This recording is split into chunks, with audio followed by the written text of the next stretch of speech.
Nous sommes de retour sur le plateau de Smartech pour notre rendez-vous avec le gentleman numérique Frédéric Rebet, président de l'agence Le Chiffre et auteur de l'ouvrage Propos d'un aspirant gentleman. Bonjour Frédéric. Bonjour Delphine. Alors le sujet que vous avez souhaité aborder aujourd'hui, c'est ce gentleman, mais face à l'échec. Pourquoi cela ? Savez-vous Delphine, aujourd'hui, quel est le premier critère de sélection des investisseurs dans les startups dans la Silicon Valley ? Le courage, l'audace. Oui, mais avant tout, la faillite. Ah.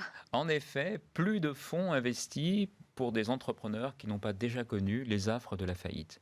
Et Steve Jobs confessait lui-même qu'il ne confiait plus de postes de haute responsabilité, de management, à des cadres qui n'avaient pas connu l'échec ou la faillite ou des difficultés. Donc l'échec serait une vertu. Oui, 100 fois oui.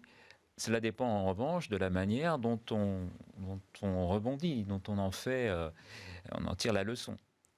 C'est fondateur. Aujourd'hui, on célèbre beaucoup le succès.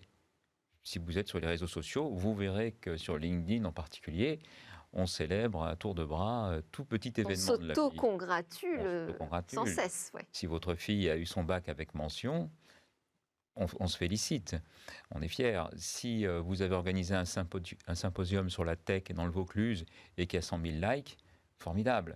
Donc on est dans une célébration permanente et dérisoire. Mais il faut écouter les mamans.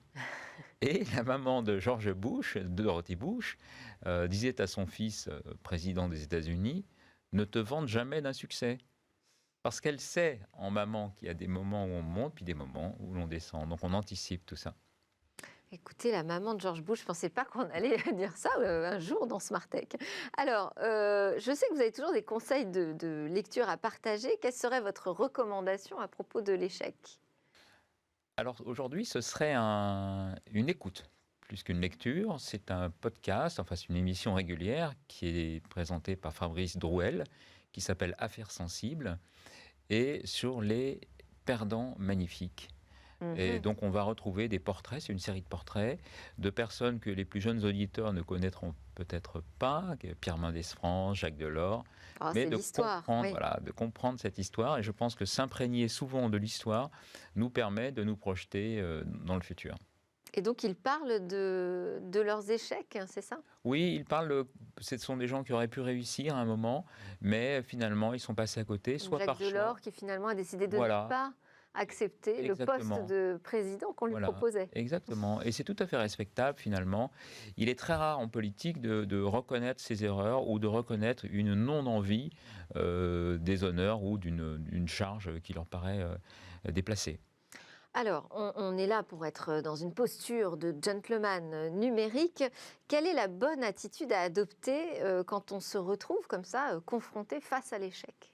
Mais là encore, un président des États-Unis qui avait connu l'affaire du Watergate, Richard Nixon, et qui résume tout cela, et il dit « Un homme n'est pas achevé quand il est vaincu, il est achevé quand il abandonne ».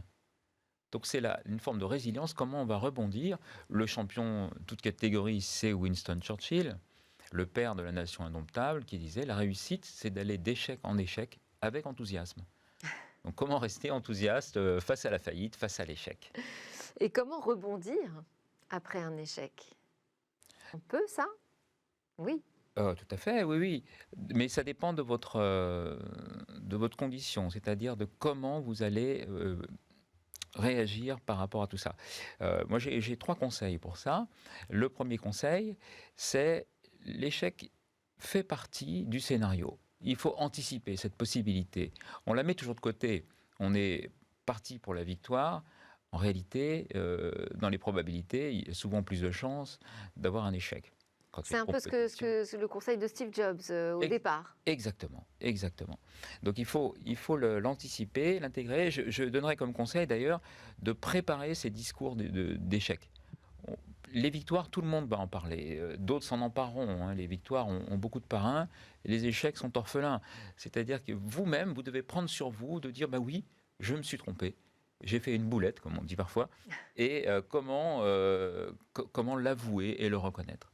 La deuxième chose, c'est dans la lignée de ce premier conseil, c'est de se ne pas hésiter à mettre en avant cet échec. Plutôt que de le cacher, de le mettre sous la table, on le voit très bien maintenant, toutes les affaires, qu'elles soient d'ordre politique ou industriel, il y a Oui, toujours un ça moment, finit par sortir de ça toute sort. façon. Donc il faut l'anticiper, le reconnaître et présenter son échec. Aux États-Unis, il y a ce concept de la rédemption. On a une certaine reconnaissance pour la rédemption. Vous vous souvenez par exemple de Lance Armstrong, ce coureur cycliste, une gloire des États-Unis et qui est multi-vainqueur du Tour de France, qui a été embarqué dans des histoires de dopage. Eh bien, il y a un documentaire que je vous recommande également qui s'appelle Last Lance sur Lance Armstrong où il a expliqué pourquoi. Alors, je ne dirais pas qu'on va l'en excuser, mais on va le respecter. Et c'est déjà pas mal. Donc, de reconnaître ses erreurs, c'est aussi être respecté, en tout cas expliquer pourquoi on l'a fait, montrer qu'on en a tiré une leçon.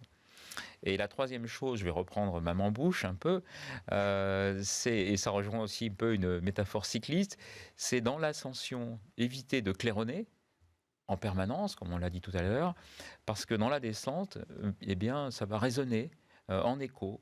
Votre clairon va vous rappeler ce que vous avez fait à l'aller. Eh bien, dis donc.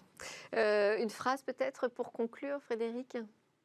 Alors, toujours, on essaie de prendre un petit peu de hauteur, qui est dans l'Himalaya, le Dalai Lama, à qui l'on prête souvent à tort beaucoup de phrases, mais celle-ci est réelle. Il dit, lorsque vous perdez, ne perdez pas la leçon. Merci beaucoup. C'est ce que nous allons essayer de faire. Merci Frédéric Rebet, auteur de Merci propos Delphine. d'un aspirant gentleman. On termine cette émission avec la découverte d'un robot artiste peintre.